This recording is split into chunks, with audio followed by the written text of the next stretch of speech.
जय हिंद दोस्तों, welcome to the exam toppers. स्वागत है आप सभी का हमारे द एग्जाम टॉपर्स परिवार में। जैसा कि यह हमारे मध्य प्रदेश सामान्य ज्ञान का दूसरा प्रैक्टिस सेट है, जिसमें हम विगत वर्षों में पूछे गए प्रश्नों को और आने वाली परीक्षाओं में काफ़ी प्रश्न पूछे जाते हैं, उन सभी का मिक्स रूप तैयार करते हैं, जो कि सभी प्रतियोगी परीक्षाओं की दृष्टि से, फिर चाहे वो पुलिस हो, सब इंस्पेक्टर हो, पटवारी हो या पीईबी से जुड़े और भी कई परीक्षाएं होती हैं जो मध्य प्रदेश राज्य में आयोजित की जाती हैं, उन सभी की दृष्टि से काफ़ी महत्वपूर्ण है। तो आगे बढ़ने से पहले यदि आपने चैनल को सब्सक्राइब नहीं किया तो सब्सक्राइब कर बेल आइकन को प्रेस कर लें ताकि आपको लेटेस्ट वीडियोस के नोटिफिकेशन सबसे पहले मिल सकें। वैसे तो हम वीडियो में आपको कभी भी किसी भी आलतू फालतू की बात को नहीं बताते हैं, सिर्फ आपको पॉइंट टू पॉइंट पढ़ाते हैं। वीडियो को ज़्यादा से ज़्यादा शेयर कर दिया करें, साथ ही लाइक भी कर दिया करें। वैसे तो देखा जाए तो ये फ्री ऑफ कॉस्ट ही है, किसी का कोई चार्ज नहीं लगता है। तो हम शुरू करते हैं सेकेंड प्रैक्टिस सेट को। पहला क्वेश्चन है, मध्य प्रदेश के पूर्वी तथा पश्चिमी भाग में लगभग कितने मिनट का अंतर है। आपसे पूछा जा रहा है कि मध्य प्रदेश के पूर्वी तथा पश्चिमी भाग में लगभग कितने मिनट का अंतर है। तो इस क्वेश्चन का सही आंसर है option D is a correct answer, 34 minute. जैसा कि मध्य प्रदेश की पूर्व से पश्चिम की लंबाई, किससे हम बात कर रहे हैं, मध्य प्रदेश की पूर्व से पश्चिम की जो लंबाई है वह कितने हैं, 870 किलोमीटर है। और इसके पूर्वी तथा पश्चिमी भाग में लगभग 34 मिनट का अंतर देखा जाता है। अगर हम इसको उदाहरण के द्वारा समझें तो अगर पूर्व में सूर्य उदय 7:30 पर होता है तो पश्चिम में वह कितने बजे होगा। तो हमें याद रखना है इसमें 34 मिनट का डिफरेंस देखा जाएगा, तो यह 8:04 पर आपको यहाँ पर देखने को मिल पाएगा। यह मेजर डिफरेंस होता है मध्य प्रदेश के पूर्वी तथा पश्चिमी भाग के मध्य में। अगला प्रश्न है, निम्न में से किस समूह या संघ के साक्ष्य मध्य प्रदेश में नहीं मिलते हैं। निम्न में से किस समूह या संघ के साक्ष्य मध्य प्रदेश में नहीं मिलते हैं। तो इस क्वेश्चन का सही आंसर क्या होगा दोस्तों, द्रविड़ समूह इज अ करेक्ट आंसर। जैसा कि मध्य प्रदेश की भूवैज्ञानिक रचना से संबंधित अध्ययन से यह पता चलता है कि मध्य प्रदेश में धारवाड़ समूह, पुराने संघ, आर्य समूह, तृतीयक समूह, क्रिटेशस कल्प आदि की चट्टानों के साथ मध्य प्रदेश के विभिन्न भागों में पाए गए हैं, किंतु द्रविड़ समूह के कोई साक्ष्य मध्य प्रदेश में नहीं मिल पाए हैं। देखा जाए तो जो बाकी के शेष हैं इन सभी के साक्ष्य तो मध्य प्रदेश में देखने को मिल गए हैं। अगला प्रश्न है, निम्न में से किस क्षेत्र में अरावली पर्वत श्रृंखला फैली हुई है। चार ऑप्शंस में से आपको बताना है कि निम्न में से किस क्षेत्र में अरावली पर्वत श्रृंखला फैली हुई है। तो इस क्वेश्चन का सही आंसर क्या होगा दोस्तों, मालवा का पठार इज अ करेक्ट आंसर। जैसा कि हम सभी जानते हैं कि अरावली पर्वत श्रृंखला मध्य प्रदेश के मालवा के पठार में फैली हुई है और पृथ्वी की सबसे पुरानी पर्वत श्रृंखला मानी जाने वाली अरावली पर्वत श्रृंखला ही है, जो कि मालवा के पठार में उत्तर पश्चिमी क्षेत्र में फैली हुई है। कहाँ पर, उत्तर पश्चिमी क्षेत्र में फैली हुई है। और इस पर्वत की सबसे ऊंची चोटी या शिखर का नाम क्या है दोस्तों, हमें यह भी याद रखना होगा, इसका नाम है गुरु शिखर। कौन सा है, गुरु शिखर। क्योंकि आपसे कई बार क्वेश्चन पूछा जा चुका है कि अरावली पर्वत श्रृंखला की सर्वोच्च चोटी का नाम क्या है, तो हमें वहां पर याद रखना होगा Guru Shikhar is the correct answer. अगला प्रश्न है, उपयुक्त में से मध्य प्रदेश के विस्तार के संबंध में सही कथन कौन सा है। आपसे क्या पूछा जा रहा है कि उपयुक्त में से मध्य प्रदेश के संबंध में सही कथन कौन सा है। चार ऑप्शंस आपके सामने हैं, आपको जितने भी ऑप्शंस दिए जा रहे हैं उनको ध्यान से देखते हुए चलना। अगर हमने थोड़ा सा भी ध्यान नहीं दिया तो हमारा क्वेश्चन गलत हो जाएगा, क्योंकि क्वेश्चन तो हम बहुत जल्दबाजी में पढ़ लेते हैं लेकिन ऑप्शन पर अधिकतर समय ध्यान नहीं दे पाते हैं, क्योंकि हम सही आंसर को सीधा सीधा फैक्ट वाइज रूप देख लेते हैं। लेकिन आपको यहाँ पर ऑप्शन सेम अगर मिल जाते हैं तो वहाँ पर समस्या आ जाती है। तो यहाँ पर इस क्वेश्चन का सही आंसर क्या होगा दोस्तों, तो इस क्वेश्चन का सही आंसर है, बिल्कुल सही कहा आपने, जैसा कि पूर्व से पश्चिम का विस्तार है वह 870 किलोमीटर है। विभाजन के पश्चात देखा जाए कब, 1 नवंबर 2000 मध्य प्रदेश और छत्तीसगढ़ दो अलग अलग राज्य हो गए थे। तो विभाजन के पश्चात मध्य प्रदेश की पूर्व से पश्चिम की लंबाई 870 किलोमीटर रह गई है, और जबकि उत्तर से लेकर दक्षिण की जो चौड़ाई है वह 605 किलोमीटर है। तो हमें क्या याद रखना है कि उत्तर से दक्षिण की 605 है और पूर्व से पश्चिम की 870 किलोमीटर इसकी लंबाई है। अब अगला प्रश्न है, मध्य प्रदेश राज्य है, चार ऑप्शंस में से आपको बताना है कि क्या स्थिति है मध्य प्रदेश की। क्वेश्चन काफ़ी महत्वपूर्ण है, तो इस क्वेश्चन का सही आंसर क्या होगा, option B is the correct answer. जैसा कि मध्य प्रदेश पूर्णतः भू आवेष्टित राज्य है। क्यों? क्योंकि इसका किसी भी समुद्री सीमा से कोई हिस्सा लगता नहीं है। मध्य प्रदेश जो राज्य है वह 7 राज्यों की सीमा को छूता नहीं है और उपरोक्त में से कोई नहीं हो नहीं सकता, क्योंकि हमारा सही आंसर क्या है? ऑप्शन बी बिल्कुल सही आंसर है।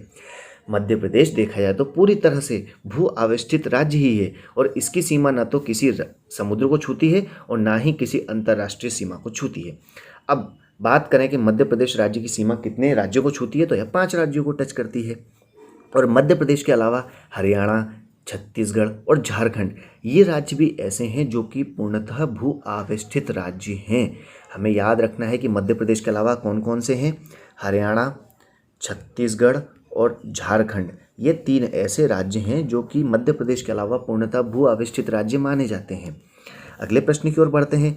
भौतिक बनावट की दृष्टि से मध्य प्रदेश जो वर्तमान स्वरूप है, तो वर्तमान मध्य प्रदेश को कितने भागों में बांटा गया है? मोस्ट इंपॉर्टेंट क्वेश्चन दोस्तों, आपको क्या बताना है कि भौतिक बनावट की दृष्टि से वर्तमान मध्य प्रदेश को कुल कितने भागों में बांटा गया है? तो इस क्वेश्चन का सही आंसर क्या है दोस्तों?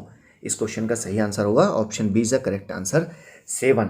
जैसा कि विभाजन से पूर्व मध्य प्रदेश कितने भागों में? 9 भागों में विभाजित था। कब? यह मध्य प्रदेश और छत्तीसगढ़ के विभाजन से पूर्व की बात कर रहे हैं। लेकिन हम वहीं वर्तमान की बात करें तो वर्तमान में यह 7 भागों में विभाजित है। ठीक है, अब वो 7 भाग कौन कौन से हैं? पहला आता है मध्य भारत का पठार, सेकंड आता है बुंदेलखंड का पठार, थर्ड आता है मालवा का पठार, फोर्थ है रीवा पन्ना का पठार, फिफ्थ है नर्मदा सोन घाटी, 6 है सतपुड़ा मेकल श्रेणी और लास्ट और 7वां आता है आपका बघेलखंड का पठार। तो यह कुछ प्रमुख 7 भौगोलिक क्षेत्र हैं जिनको मध्य प्रदेश में बांटा गया है। हम अगले प्रश्न की ओर बढ़ते हैं। अगला प्रश्न भी काफ़ी महत्वपूर्ण है दोस्तों। निम्न पठारों में से किस पठार का निर्माण ज्वालामुखी के उद्गार से निकलने वाले लावे से हुआ है? जैसा कि प्रश्न कई बार एग्जाम्स में पूछा जा चुका है। क्या पूछा जा रहा है आपसे कि निम्नलिखित ऑप्शन जो दिए गए हैं ऑप्शंस, इनमें से किस पठार का निर्माण ज्वालामुखी के उद्गार से निकले हुए लावे या ज्वालामुखी के उद्गार या फिर ज्वालामुखी के लावे से हुआ है? तो इस क्वेश्चन का सही आंसर क्या है दोस्तों? बिल्कुल सही कहा आपने, option A is the correct answer, Malwa का पठार। जैसा कि मालवा का पठार ज्वालामुखी के उद्गार से निकलने वाले लावे से ही हुआ है। इसी वजह से मालवा की जो मिट्टी है वह सबसे ज़्यादा काली मिट्टी और सबसे ज़्यादा उपजाऊ मिट्टी मानी जाती है, क्योंकि ज्वालामुखी के उद्गार से जो लावा निकलता है वह पिघलकर धीरे धीरे अच्छी मिट्टी के रूप में भी तब्दील होता है, ऐसा माना जाता है। और इसी पठार में दक्कन ट्रेप शेल भी पाई जाती हैं। नेक्स्ट क्वेश्चन हमारे यहाँ से क्या बन सकता है कि दक्कन ट्रेप शेल कहाँ पाई जाती हैं? तो हमें यह भी याद रखना है कि ये कहाँ पर पाई जाती हैं? मालवा के पठार में ही पाई जाती हैं। अगला प्रश्न है, निम्नलिखित में से मध्य प्रदेश के 3 प्रमुख जिले कौन से हैं जिनसे कर्क रेखा गुजरती है या जिनके कर्क रेखा सबसे समीप है? काफ़ी महत्वपूर्ण क्वेश्चन है दोस्तों। तो इस क्वेश्चन का सही आंसर क्या होगा? जी हाँ दोस्तों, बिल्कुल सही कहा आपने। इस क्वेश्चन का सही आंसर है ऑप्शन सी।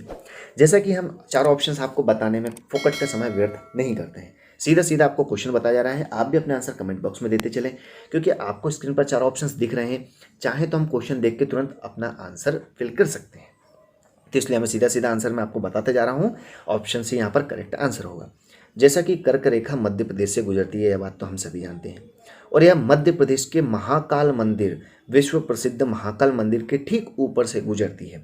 अगला क्वेश्चन क्या बन सकता है हमारा कि मध्य प्रदेश के कितने जिलों से होकर कर्क रेखा गुजरती है?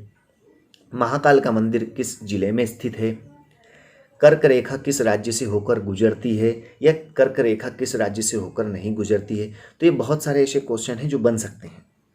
तो कर्क रेखा जो है वह मध्य प्रदेश से होकर ही गुजरती है और यह महाकाल मंदिर के सबसे ऊपर से होकर गुजरती है। तो कुल मिलाकर मध्य प्रदेश के उज्जैन, रतलाम व राजगढ़ जिले कर्क रेखा के सबसे समीप वाले जिले हैं, जबकि भोपाल, विदिशा, इसके अलावा हम बात करें तो सीहोर, जबलपुर, शहडोल, उमरिया आदि जिलों से भी कर्क रेखा होकर गुजरती है। अगले प्रश्न की ओर बढ़ते हैं। सिगार चोटी, जाना पाव एवं धजारी चोटी किस पठार में अवस्थित है? आपसे क्या पूछा जा रहा है कि सिगार चोटी, जाना पाव तथा धजारी चोटी किस पठार में स्थित हैं।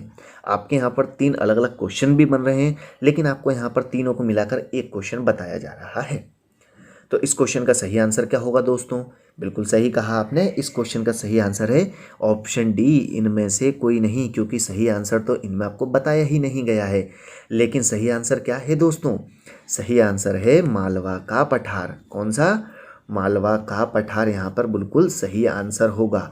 क्यों, उसके बारे में भी बात करें, लेकिन आगे बढ़ने से पहले हमें यह जानना जरूरी है कि सिगार चोटी की ऊंचाई कितनी है। तो यह 881 मीटर ऊंचाई की है।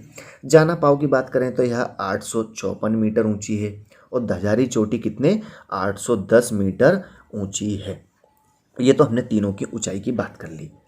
अब जो मालवा के पठार में सबसे ऊंची चोटियों में शामिल है वह एक है जो कि सिगार चोटी है। देखा जाए तो तीनों इसी में शामिल हैं। वहीं सिगार चोटी या जानापा और धजारी चोटी ये सभी कहाँ पर हैं? तो यह सभी पठार जो मालवा के पठार हैं उसमें महू में स्थित हैं। कहाँ पर? इंदौर के नज़दीक महू है और वहीं पर स्थित है। अगला प्रश्न और अंतिम प्रश्न है कि धूपगढ़ की पहाड़ी कहाँ पर अब स्थित है। मोस्ट इंपॉर्टेंट क्वेश्चन, सबसे ज़्यादा मध्य प्रदेश या पीईबी व्यापम के एग्जाम में पूछे जाने वाला क्वेश्चन, धूपगढ़ की चोटी कहाँ पर स्थित है। तो यहाँ पर हमें इसकी लंबाई या इसकी सबसे ऊंची चोटी कौन सी है वह भी याद रखना है। यह कहाँ पर आता है, किस जिले में आता है, इससे जुड़े और भी फैक्ट हैं, उन सभी को भी कवर अप कर लेते हैं। लेकिन आगे बढ़ने से पहले हमें तो यह जानना जरूरी है कि इस क्वेश्चन का सही आंसर क्या होगा दोस्तों। इस क्वेश्चन का सही आंसर क्या है? महादेव श्रेणी इज द करेक्ट आंसर। जैसा कि हम सभी जानते हैं कि धूपगढ़ की पहाड़ी कहाँ पर स्थित है, तो यह महादेव पर्वत में स्थित है। इसके अलावा यह सतपुड़ा के पठार में स्थित मानी जाती है। कहाँ पर? सतपुड़ा के पठार में महादेव पर्वत श्रेणी पर ही एक चोटी आती है, धूपगढ़, ठीक है, जो कि मध्य प्रदेश का एकमात्र हिल स्टेशन है और सतपुड़ा श्रेणी के अंतर्गत आता है। तो यह कहाँ पर स्थित है? तो यह होशंगाबाद जिले में आता है। कहाँ पर आता है? होशंगाबाद जिले में। आपसे पूछा जा सकता है कि सतपुड़ा श्रेणी किस जिले में है या धूपगढ़ की पहाड़ी है किस जिले में आती है, तो हमें याद रखना है कि यह होशंगाबाद में आती है। अब जैसा कि हम सभी जानते हैं कि धूपगढ़ जो है वह मध्य प्रदेश की सबसे ऊंची चोटी है। तो इसकी ऊंचाई कितनी है? तो हमें इसकी याद रखना है, ऊंचाई 1350 मीटर है, जो कि मध्य प्रदेश की सबसे ऊंची पर्वत चोटी है। तो यह थे कुछ महत्वपूर्ण प्रश्न जिनके बारे में हमने चर्चा करी और उनसे जुड़े जो भी फैक्ट हो सकते हैं जिनसे पूछे जाने की संभावना बनती है उन सभी को भी हमने कवर अप किया है। तो मिलते हैं अगले वीडियो में जो कि बहुत ही महत्वपूर्ण प्रश्न रहेंगे। तो तब तक के लिए घर पर रहें, स्वस्थ रहें, आने वाले वीडियोस को अवश्य देखें। मिलते हैं नेक्स्ट वीडियो में। Thanks for watching. जय हिंद।